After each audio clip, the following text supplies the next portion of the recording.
Hello there and welcome to my channel Novice Modelling and the Midlife Crisis. My name is Andy and tomorrow it's going to be 6 months since I started filming, building and reviewing and messing around with model kits on YouTube.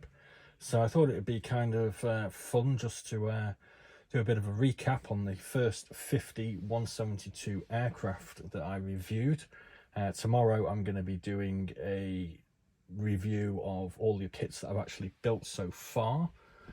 The general idea behind this, I suppose, is a lot of these videos are basically what I call sort of flatlined, where they basically had a couple of hundred or up to one of them which had 8,000 views, but they're not really getting any views anymore. So I kind of figured that if I put this video together, put a link in the description box and with a link to the playlist for my 170 kit reviews, maybe, just maybe, somebody might just have a look at one or two of them. Or maybe you'll just have a look at this video and go, nah, don't want to look at any more of this nonsense. So anyway, without further ado, let's move on to the kits in pretty much, I think, the order that I actually reviewed them. I started off reviewing and building this Supermarine Mark V Spitfire by Airfix starter kit. That one has actually been built. I moved now next to this Messerschmitt BF109E3, another starter kit again. This kit has been built and painted. I then did a review on this Messerschmitt BF110C2/C4.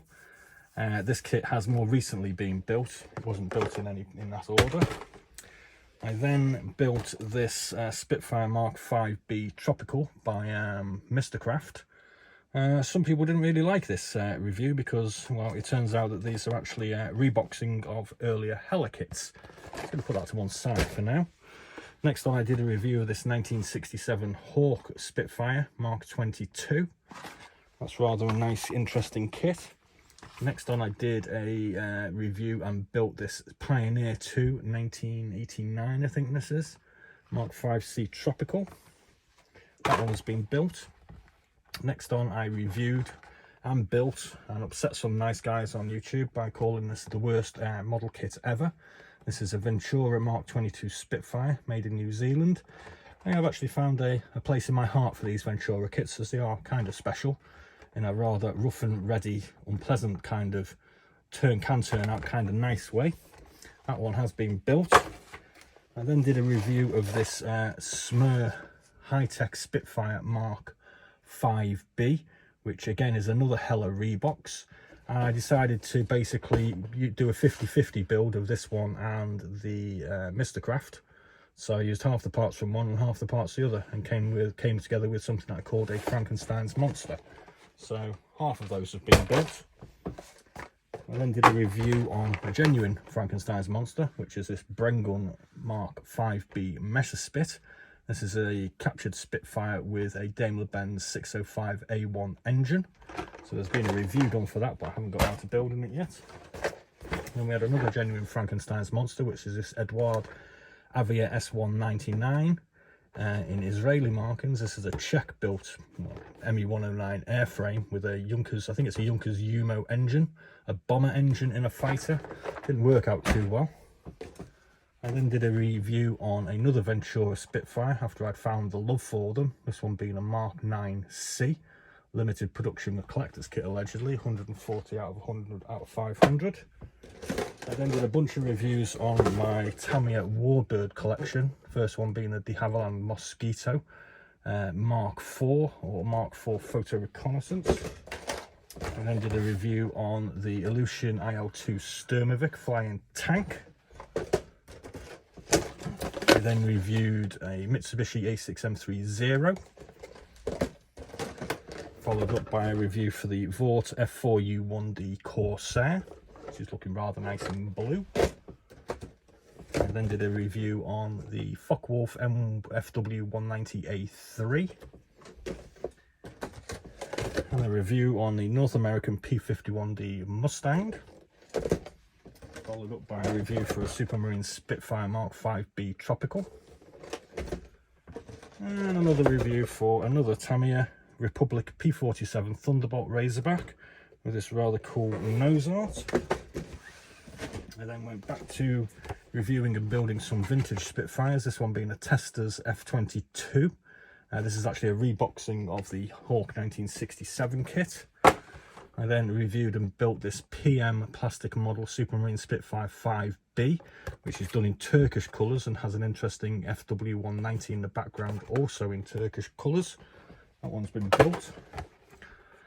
Next on we did this Encore model, Spitfire Mark 1, which interestingly came with some quite nice Portuguese decals. This has been built, but I haven't put the decals on yet. I made a bit of a mess, I think, of this Matchbox Spitfire Mark 9. That one's been built. A viewer recommended Starfix as some rather nasty kits, so I bought this North American P51D Mustang, found it was rather nasty and attacked it with my Black & Decker floor sander. I quite enjoyed doing that, it was quite a good video. I thought so anyway. Some people gave me a bit of a thumbs down. Never mind, you can't please everybody. Next off we did a review for this Azur from Rogozarski IK3.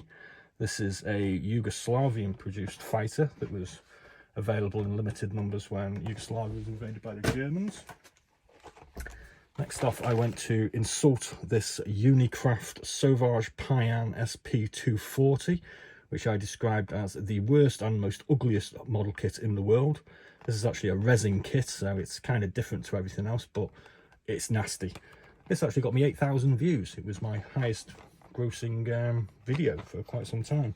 Again, I don't think anybody watched it in a couple of months, so it sort of like went a little bit viral for a little tiny channel like myself, and then died. Next off we built this rather nice Hasegawa Mark 1 Spitfire. That one's been built. This Snap and Glue Airfix Spitfire Mark 1 followed that. This has been built, but I don't think it's been painted.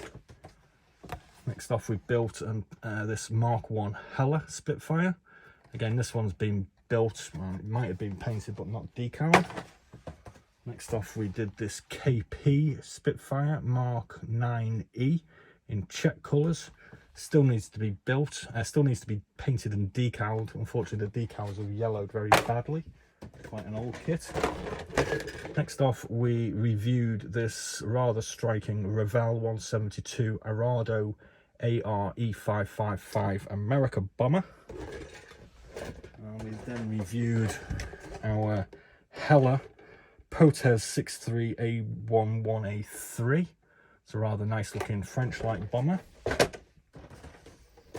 And then moved on to an Italian bomber, the Savio Marchetti S79 Sparviero by Italeri.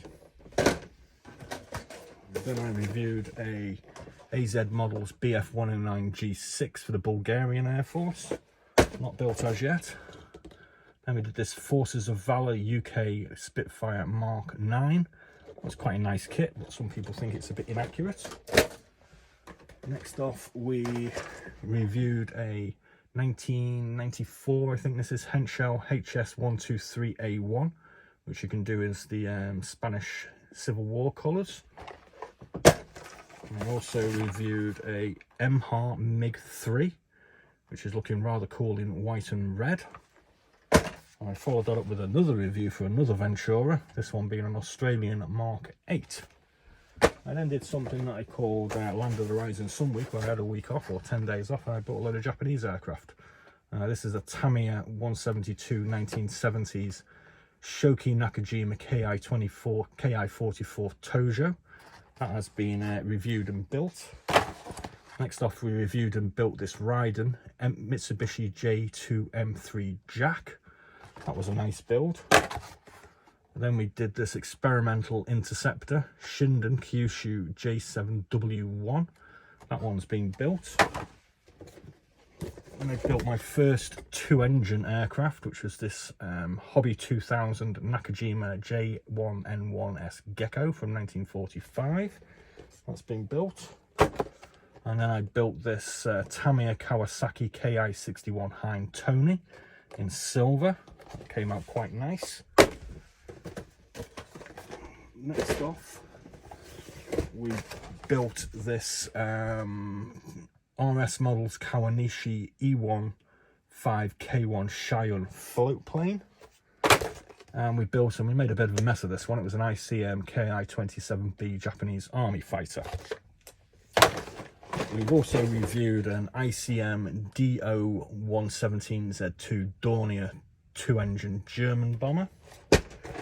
We reviewed this extra kit, which looks quite nice, Supermarine Spitfire Mark 22.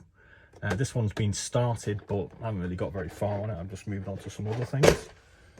I did a review for this one, which is a sword 2-in-1 AR-196A2 versus Sea Gladiator over Norway in 1940. Some people question the historical accuracy of this, but I don't know. We also reviewed this ICM Ghost of Kiev MiG-29 of the Ukrainian Air Force, which has got a rather nice camouflage pattern. Some people question the validity of the Ghost of Kiev also. And finally, we've done a review for this Italeri Fiat BR20 Cigogna, which features in the Italeri Battle of Britain range. So basically, they're all the first 50 kits that I've reviewed. I've actually reviewed about 120, 135 and 172 kits so far. I just thought it'd be interesting to do a little recap on the ones that I've done. And like I said, hopefully one or two of you might go and have a look at the playlist, for which the link will be in the description box. And you might go and try and help sort of revive some of these sort of dying videos that I've released sort of 3, 4, 5, 6 months ago now. And now that I'm getting more videos on the board, hopefully they might just, you know, pick up a little bit. And if not, well, hopefully a couple hundred of you might just watch this video. So tomorrow, like I said, I'll be doing a recap on all the kits that I've built so far, which I think there's about 30. Maybe even 40, I'm not quite sure, at least 30 kits. So I'll be running through all the ones that I've built, and like I say, tomorrow it will be 6 months since I started this bizarre little journey of mine, reviewing, building and talking about models, basically. So there we go. Thanks for watching. Please do like and subscribe. Please do have a look at the playlist for these long forgotten videos that I made, and I'll be seeing you shortly. Bye for now.